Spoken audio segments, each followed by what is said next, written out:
we're so conditioned, women, in our 40s to think, okay, well, I'm creeping closer to the end. You know, you think you go into menopause and you're going to stop having sex and your boobs are going to sag and your skin's going to go crepey and all these things. But first of all, so what? And secondly, it's just conditioning, you know? I think women, as they get older, become juicier and sexier and more embedded in their truth and who they are, and more powerful and more able to walk through the world and care less. And that is an empowering thing. Welcome to How to Fail, the podcast that believes that most failures can teach us something meaningful. If T.S. Eliot could measure out his life in coffee spoons, I can measure out mine in Kate Winslet roles. I mooned over her Marianne Dashwood in Sense and Sensibility as a teenager about to sit her GCSEs. I went on an ill-fated first date to see her in Titanic. My male university friends all had a crush on her in Iris. In my 20s, living in a house share, one of my favourite romantic comedies was The Holiday. A troubled first marriage was reflected in Revolutionary Road. And so it goes on, through The Reader and Eternal Sunshine and Steve Jobs, right up until her riveting performance in the HBO detective drama Mayor of Easttown in 2021. Too many iconic roles to mention in the short space of this introduction. Suffice it to say that, according to critics, Winslet is variously the best film actress of her generation, absolutely fearless, terrific, intelligent, focused, and seemingly devoid of ego.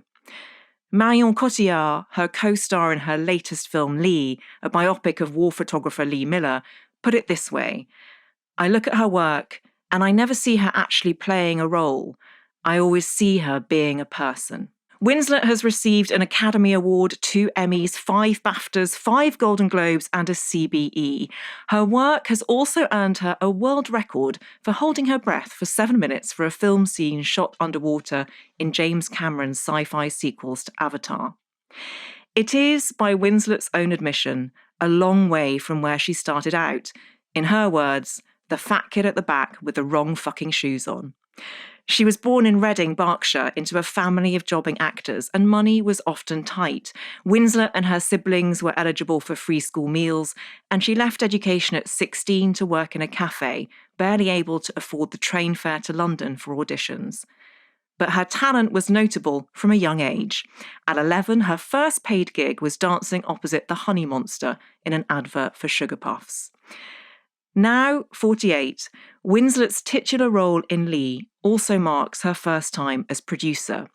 It was a passion project she was determined to get made, and although it took 8 years to do so, Winslet says, "Frankly, I've been through a lot, so there are corridors of emotions I can access that I simply didn't have when I was younger."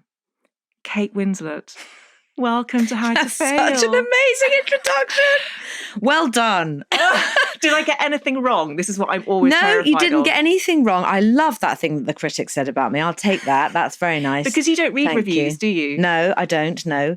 And there is one thing that you might have missed out, which is that, did you know I actually have a Grammy?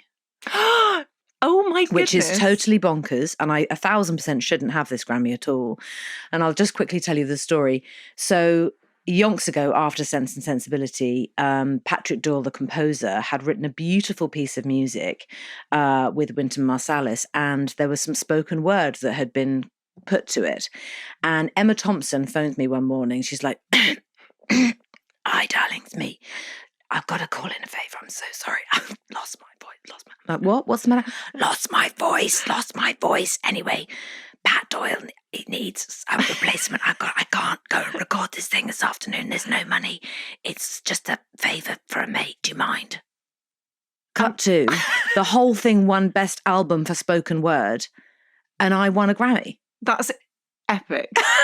Poor Emma Thompson gave up a chance for a Grammy. I don't think she even knows that, to be honest. I don't think she even knows that that's what happened. But yes, thank you. That was a very, very kind introduction. I cannot tell you what a pleasure it was to write, because I genuinely mean that. I have seen so much of your work, and we are more or less the same age. Mm. And it's always a pleasure to do an interview where you realise that your life has been part of the research. Like, I went to see your movies because I love you as an actor.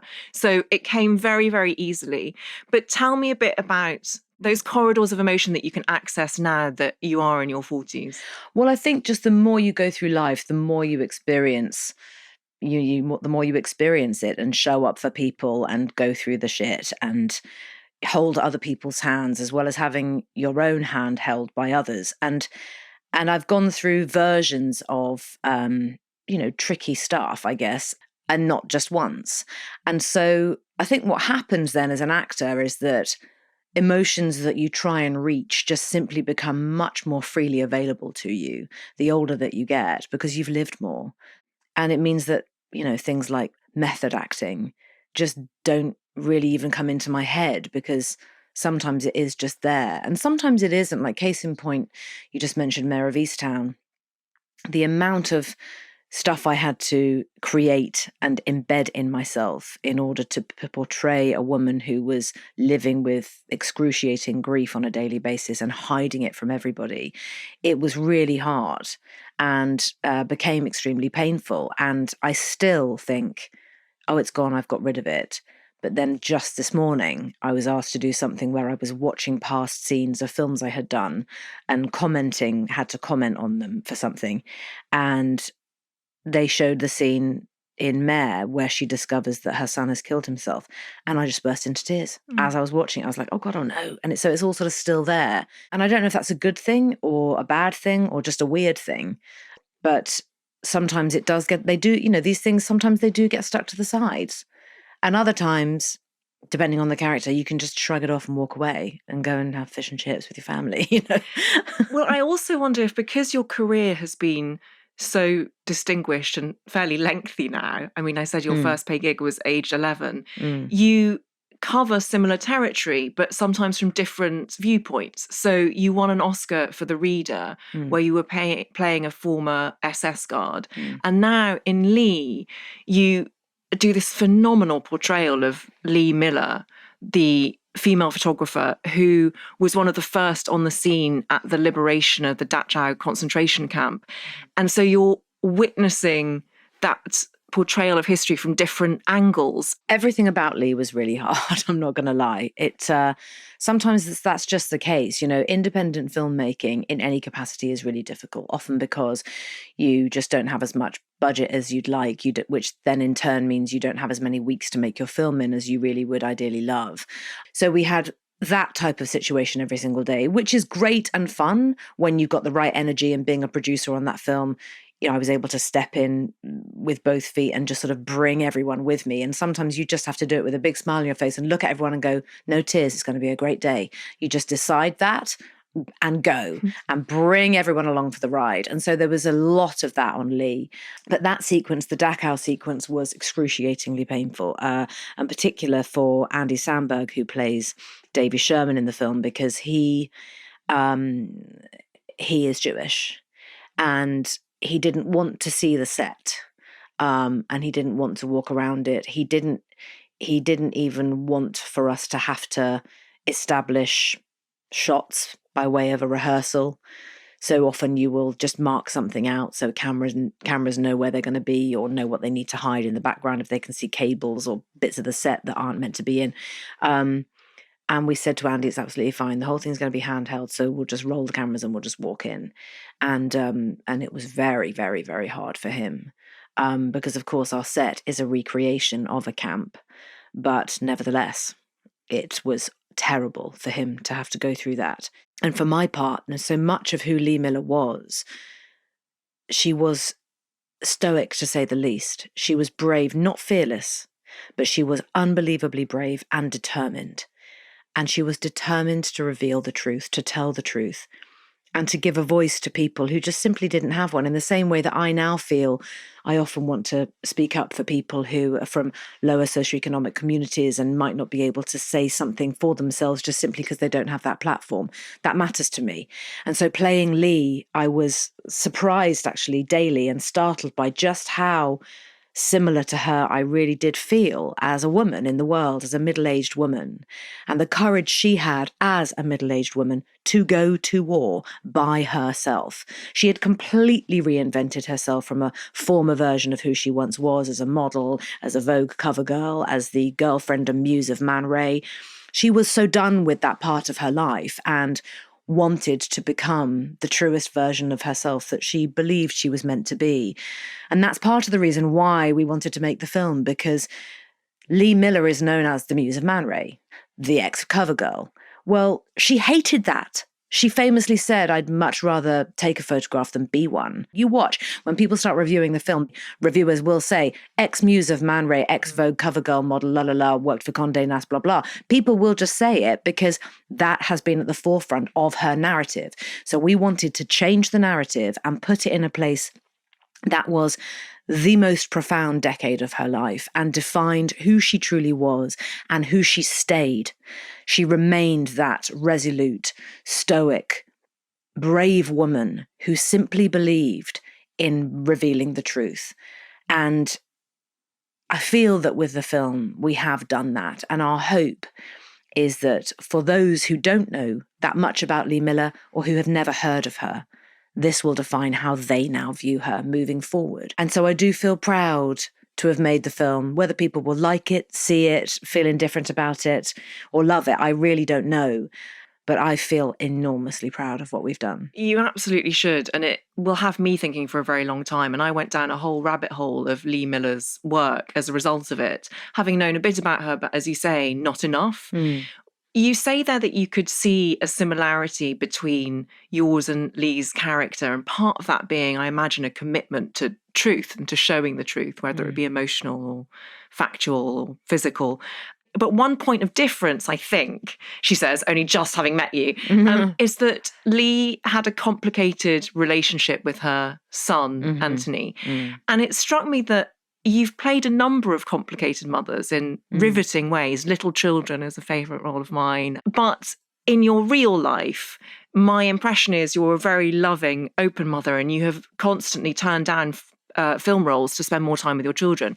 So how does that feel when you're playing a sort of emotionally repressed mother?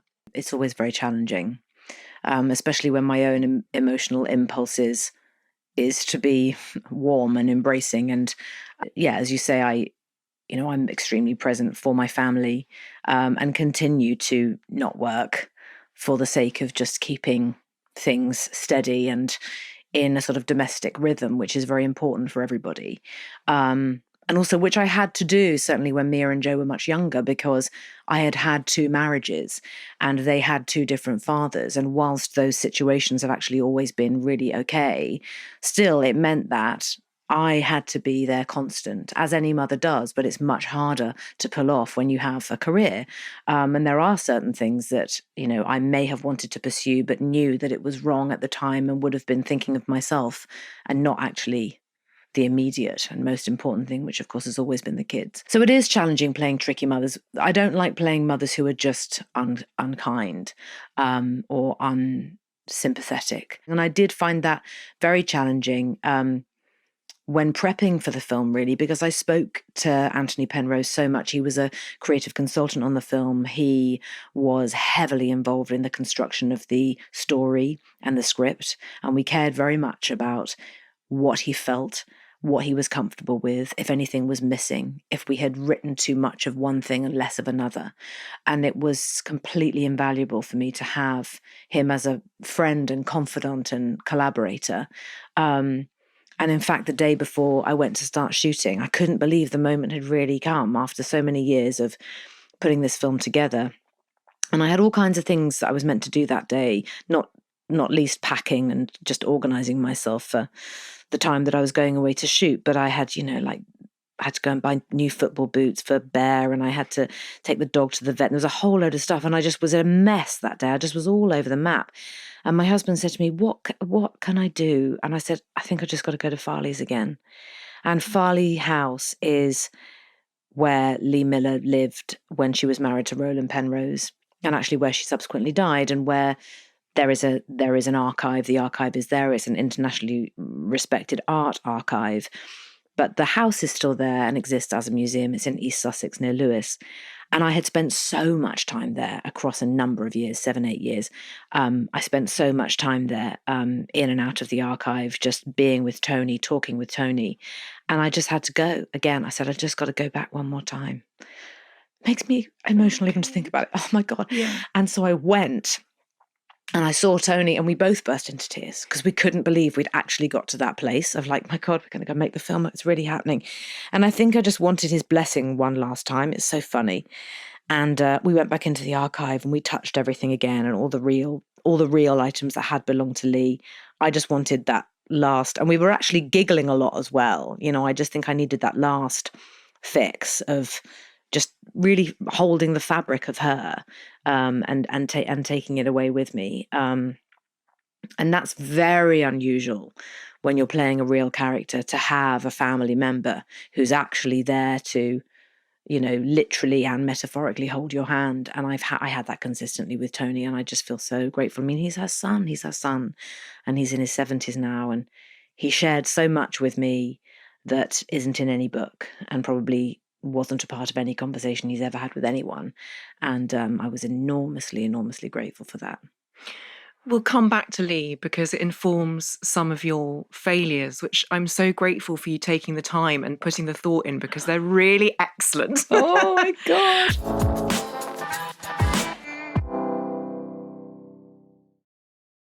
The first failure is to do with your failure, as you see it, to stand up to media scrutiny, particularly when you were a younger actor and people were very unkind about your body.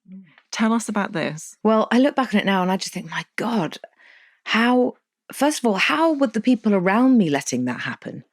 You know, and of course, it's different now. There are social media platforms like X and, of course, Instagram and things, none of which I have. But you often will hear that someone has defended somebody else publicly on social media.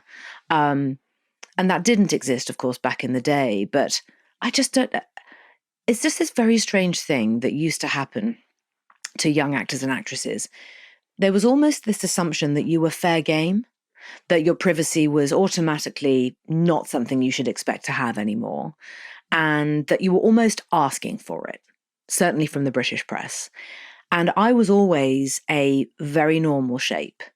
I'd never had any issues with my own physical self. I wasn't worried about my physicality. I felt well. I felt strong. I felt clear-headed about my physicality. And it was only when suddenly the media decided that I was overweight, when I was a size, oh my God, I don't know, 10, 12, 14, 12 again, 14 again, 10 again, 12 again, whatever. I was a young person living life and just being normal. And so what happened was that it made me reactive and defensive. Now it is a movement. It's a movement that I feel part of, thank God, but it's a movement that I feel proud to sit back and kind of go, okay, well, I know that I was at the very beginning of all of this a very, very long time ago, but maybe I could have accelerated the beginning of that movement had I really stood up for myself more. And had I stood up for myself more and been clear and called people out for abusive language, actually, it may have in turn given other actresses the inspiration to do the same. And that would have advanced that movement, I feel, just a bit more. And anything where women stand together and are using their voices en masse is only ever a great thing. And I just wish it had come sooner. I think you're being incredibly hard on yourself, and I appreciate it. But from a personal perspective, I think you have done an enormous amount to normalize not even body positivity, but kind of body neutrality, that sense that my body's great, it's strong, it can do stuff. Now let's leave it aside and concentrate on more important things. And I think we also underestimate at our peril how difficult the 90s were. I mean, they were a sort of They were the Yeah.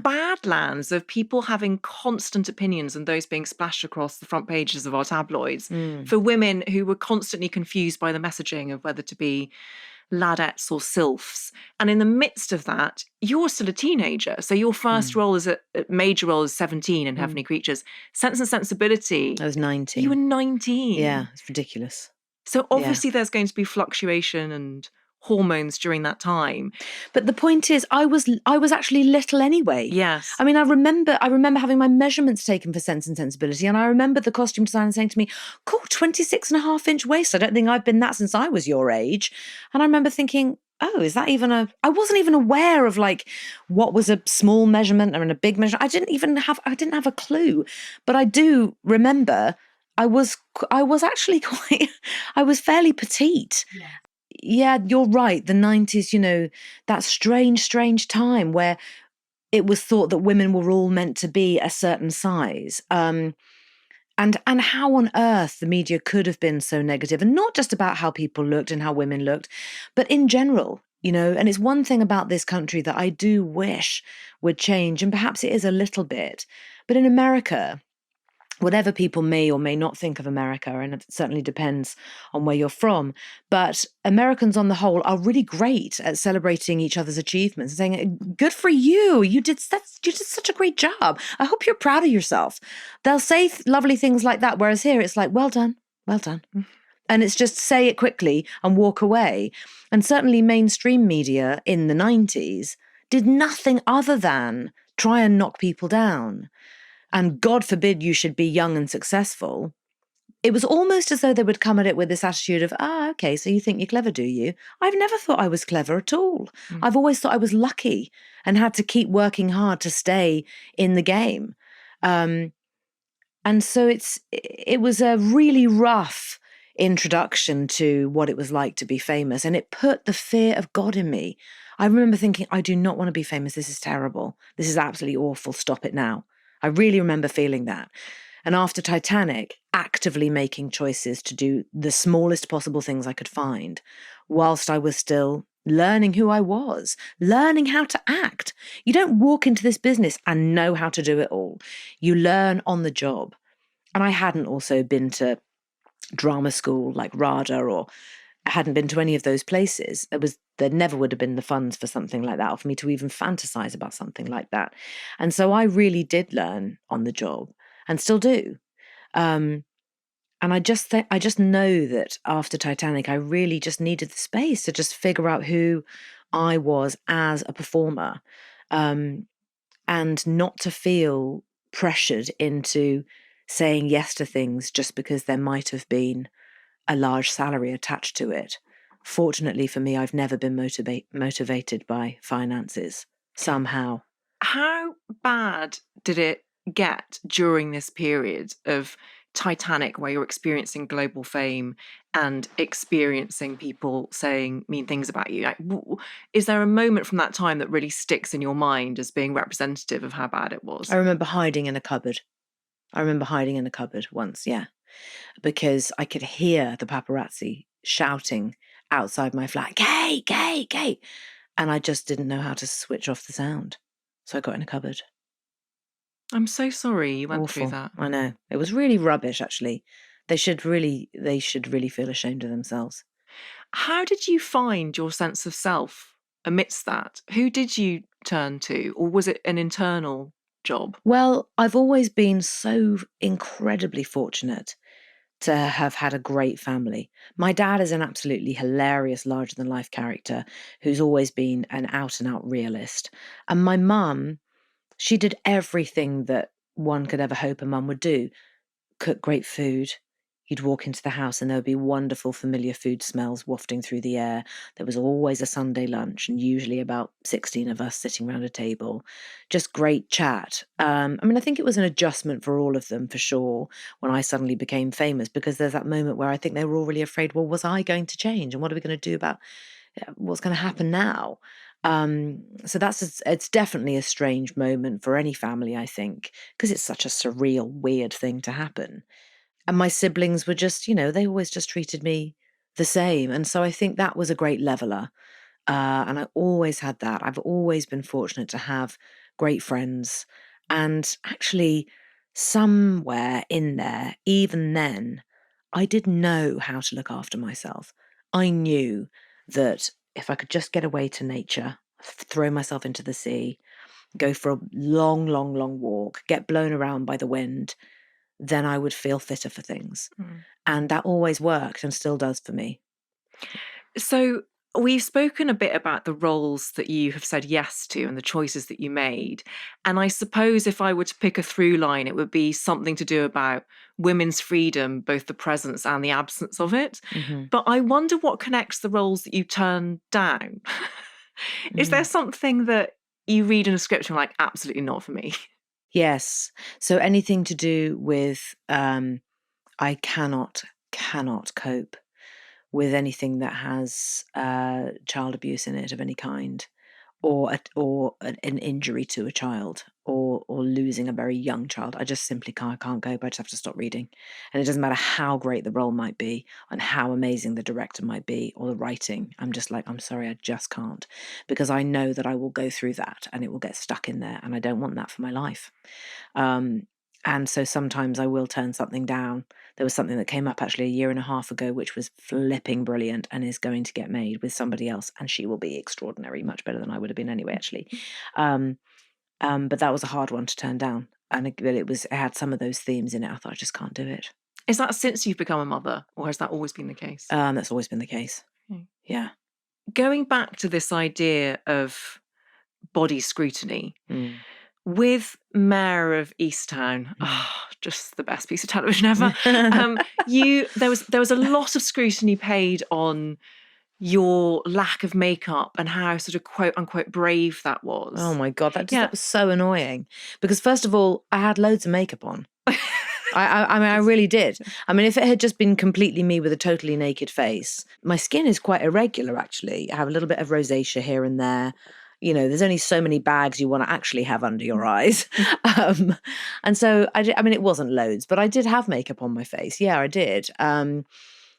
The other thing we did do with Mare too was we added eyebrow. So we didn't want, my own eyebrows to look at me, they're quite kind of like a fashion shape and they're always really nice. And that's just the eyebrows that I got. Thank you, Mum. I don't touch them. But it's interesting when you add eyebrow, or you break it up a bit, it almost breaks up the entire appearance. So we did that every single day. That was a conscious decision that we made. Obviously, I didn't have any mascara on. That would have been ridiculous.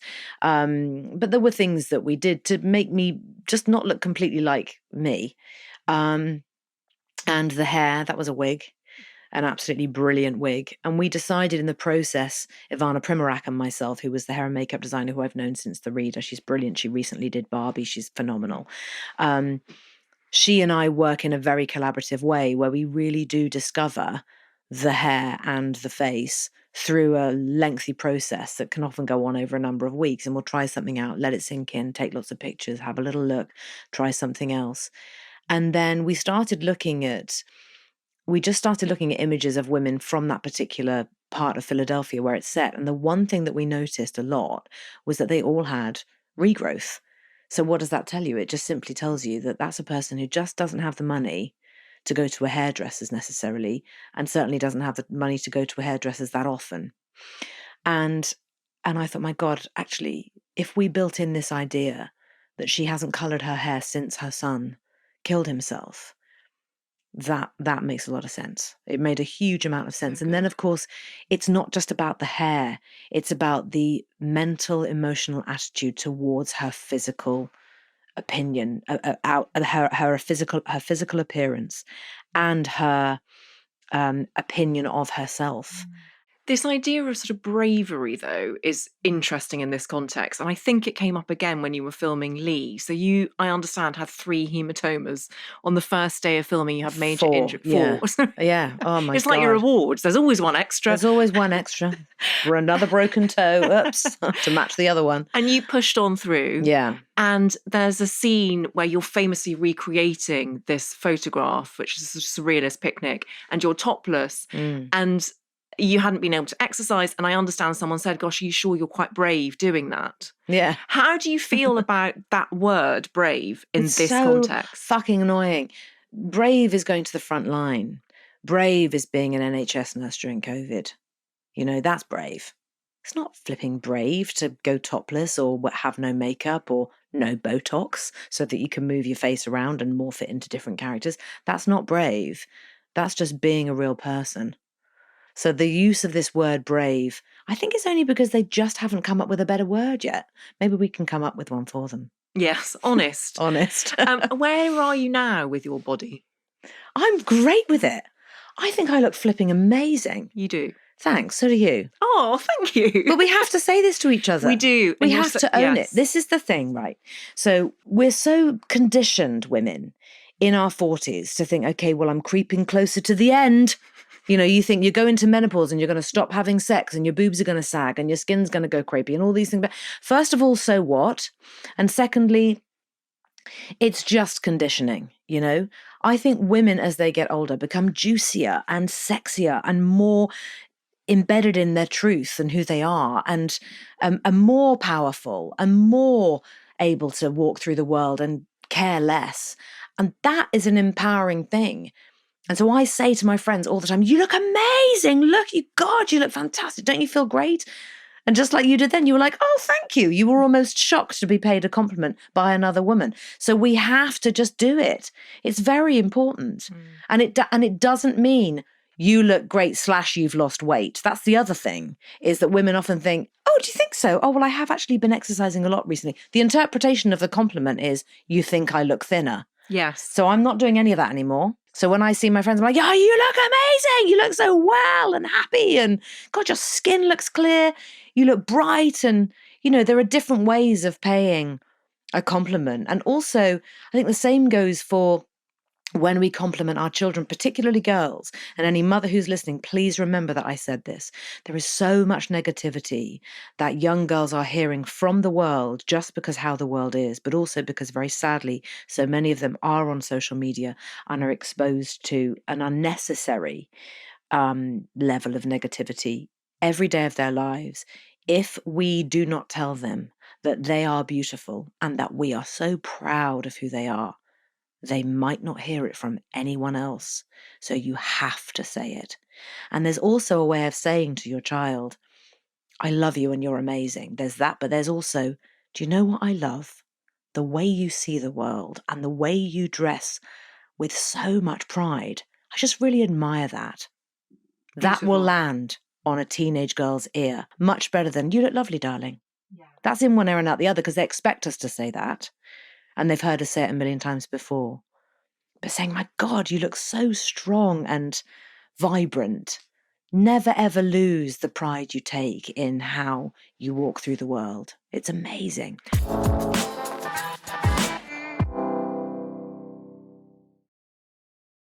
Your second failure is that you wish you hadn't stopped dance classes. When did you take dance classes? How old were you? So when I was younger, there's that thing that families do if they go off on holiday and they go to Spain, or they might go skiing, or they might do this. To this day, very sadly, my entire family never ever got on a plane and went on a holiday anywhere. I say very sadly, I'm not sad about it at all, and I never was even at the time. But we just didn't have those kinds of holidays. There was no way my parents could have afforded even the cheap seats at the back of a plane for all 6 of us to go.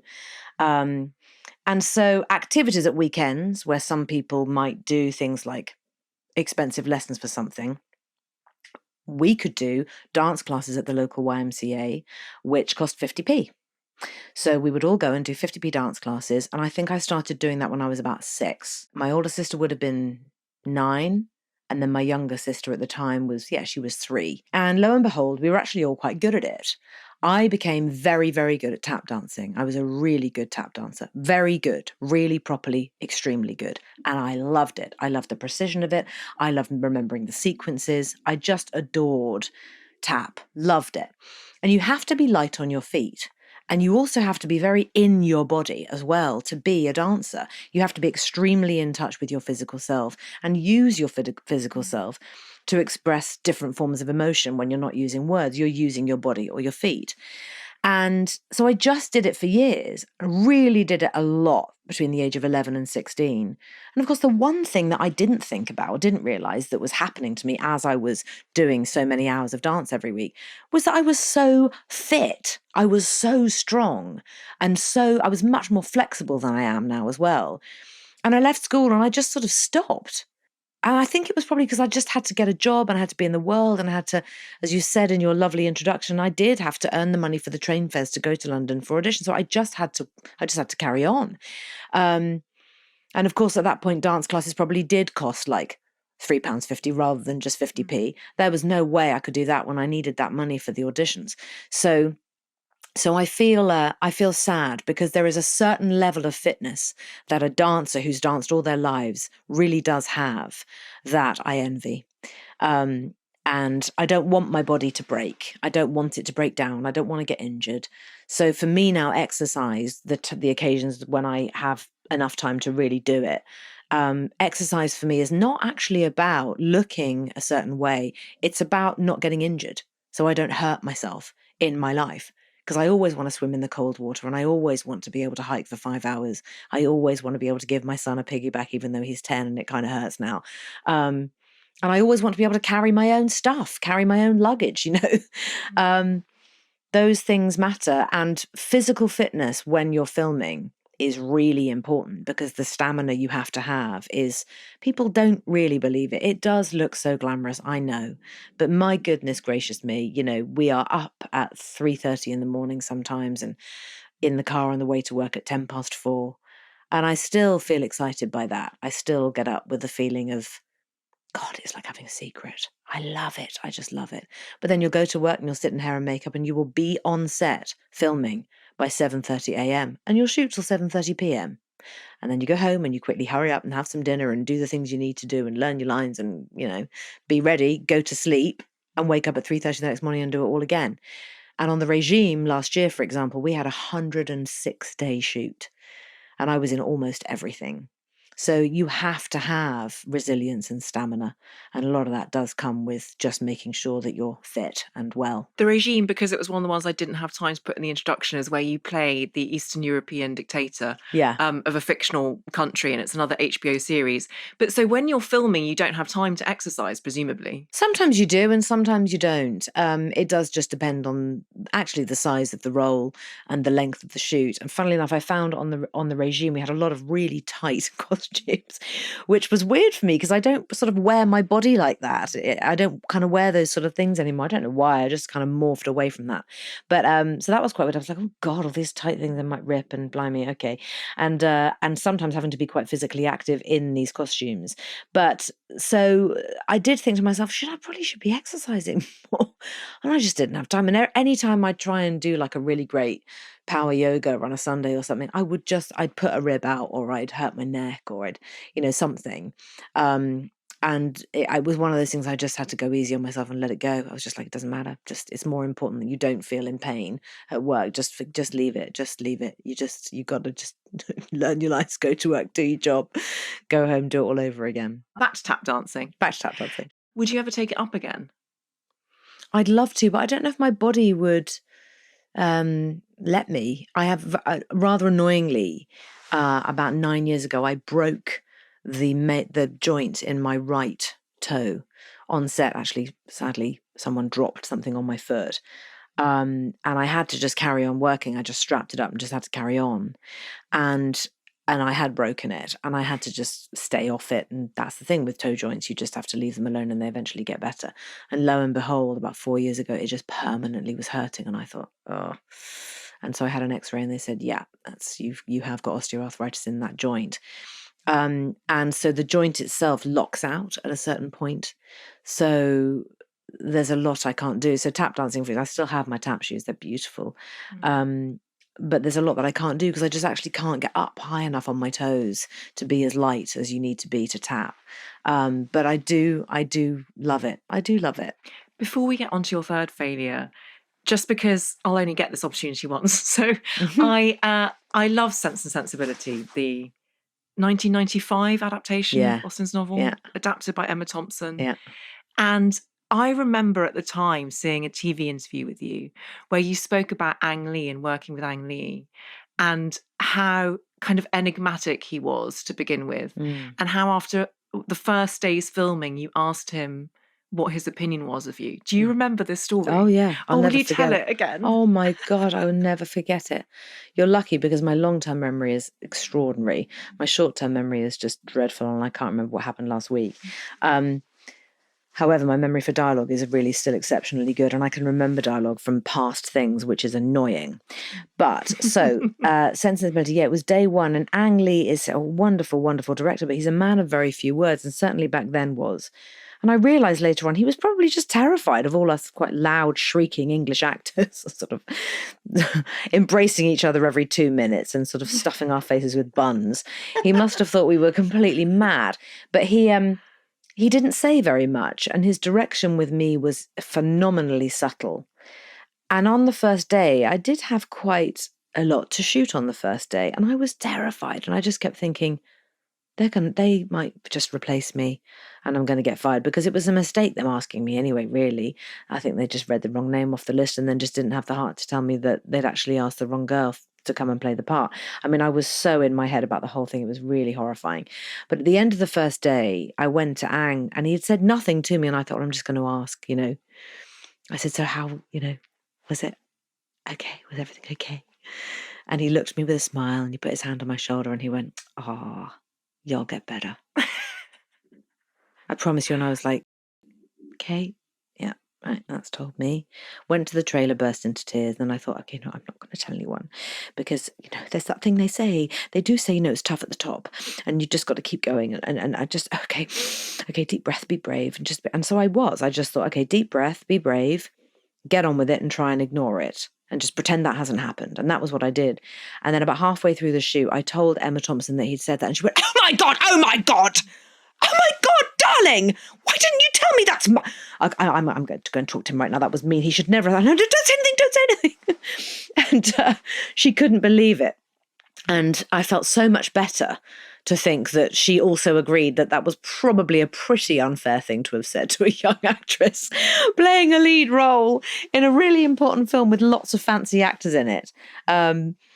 Yeah, but it's okay. All these things you learn to become more resilient, don't you? Even Woody Allen, I remember him saying to me, "Do it better. You're just doing it like a bad actress." What? Oh, yeah. I'd be like, "Not helpful. Go over there, please." Good. No, and I did say that. I was like, "That's not helpful, actually. You can go over there." I couldn't cope. That's kind of extraordinary. Yeah. I mean, you have worked with phenomenal, legendary directors. Yeah. Ang Lee, I really have. I've been Danny so Boyle, lucky. Sam Mendes, who you were married to. Yeah. But it brings us onto your third failure. And I was so interested you chose this, which is your failure to have directed yourself. Why did you choose this? I chose this because it's something that I haven't really said. People will say to me often, "Do you ever think you might like to direct?" And I always say, "Oh no, God, please don't make me, not yet, one day." I mean, the first thing is, directing is a huge job. People don't really understand. You conceive of the project half the time and you will develop it with a writer. Or even if you're a director for hire and you come at something with a screenplay fully written, you then have to cast it, you then have to crew it, you then have to go in the pre-production process, which is usually, on an independent film, it can be anything from, 7 to 12 weeks. So that's the process. When the film is actually built, you construct the story, the costumes, the sets, the locations are found, your production team comes on board. I mean, there is a lot that goes into it. And the director is the leader, the leader who takes everyone through that and establishes the creative tone and the narrative for the piece. Then you shoot. The filming part is just the middle bit. And the actors will come in for, if it's an independent film, it can be anything like Lee was 9 weeks, it can be 11 weeks, Eternal Sunshine was 14 weeks, Sense and Sensibility was 11 and a half weeks, I remember. Or Titanic was 7.5 months. The Regime last year, as I said, was 6 full months. It was 106 days. 104, I can't remember. And then when you wrap the shooting process, the director doesn't draw breath. They then go right into the edit. And then when the edit's done, then you go into the scoring. Then you go into the final mix. Then you do the color correct. I mean, it just goes on and on and on. And as a producer, I now know you also oversee all of those things and are largely involved in that process too, which I have loved. But I think so many people will say to me on film sets, people I work with and know well, whether it's an actor or a crew member, they will say, "Now, why aren't you directing?" And I'll go, no, please don't say it. Stop saying it. Why does everyone keep saying it? And people say it to me often. And I know why I haven't done, and it is because it's a very long time and it's a huge commitment. And I have always had a family. I had Mia when I was 25 years old. And so there's just no way I would have ever been able to do it. But the more I'm not doing it now, with the need to change the culture, the more I feel like I'm actually letting down other women by not doing it. And I'm really starting to feel that in quite a loud way. There's no plans to actually do that in the immediate future, but I do feel that I love being in a room full of actors. There's a language that you have as actors that you share with each other that is quite unique. And I think to direct actors, knowing what that language is, knowing how to say very, very little to an actor, and actually it can land in a meaningful way and they can completely change what they're doing. Or to go up to an actor and say, just audition a different idea for this one. And they go, "Ooh," and they'll rub their hands together and be really excited because perhaps you're rethinking the entire scene for a moment and other stuff might come up. And I have been on the receiving end of some terrific direction myself. And I've also been on the receiving end of some destructive direction that you have to kind of block out because it might not help. And sometimes too much direction is a terrible thing for an actor because then they'll lose their thread. And lo and behold, the great thing that they were raw and ready to do when they walked in the room, they will have completely forgotten. I know a lot about the technical side of filmmaking now, really a lot. And actually, I love the technical side of filmmaking. So I know about lenses now. I know about shot composition. I know a bit about lighting. There are things that you pick up along the way. And, it's like producing. People would say to me in my 20s and 30s, "Oh, so are you going to produce your own stuff now?" And I would think, well, no, I wouldn't know how to produce. What are you talking about? It's a completely different job. But I only did that at the time in my life when I felt that I had learnt enough and actually understood what the job was. And there's no way I'm ever going to do something unless I really know how to do it properly. So I think with producing, I had gotten to that point and then produced Lee, sometimes almost single-handedly, before my producing partner, Kate Solomon, came on, and we very much did it together. And at one point covering the wages for the entire crew, I Yeah, believe, we for had a 2 really weeks. terrifying moment where there was 2 weeks and we were waiting for a piece of investment to arrive. And just because of how the bank systems work, and it just got stuck and just was delayed. We were like, "What are we going to do?" And I said, "Don't worry, I'm just going to sort it. We're just going to carry on. We're not going to stop. We're just going to carry on." So yeah, sometimes that is what happens with independent film. It doesn't matter who you are. It doesn't matter how long I've been doing this. Sometimes, yeah, shit flies. So there is this desire to learn the skills before you commit to it that you have. But how much do you think it's also to do with sexism within the industry, sort of institutionalized sexism in a way where the whole structure is quite sexist, where as a woman, it is difficult to be taken seriously, potentially more so than if you were a man? It's a big, big subject to discuss. I think it's a lot better. And I think that because since Me Too, I think we are not just craving women's stories more than ever, but we are hearing them, receiving them, and really listening in a way that we just didn't know how to before. And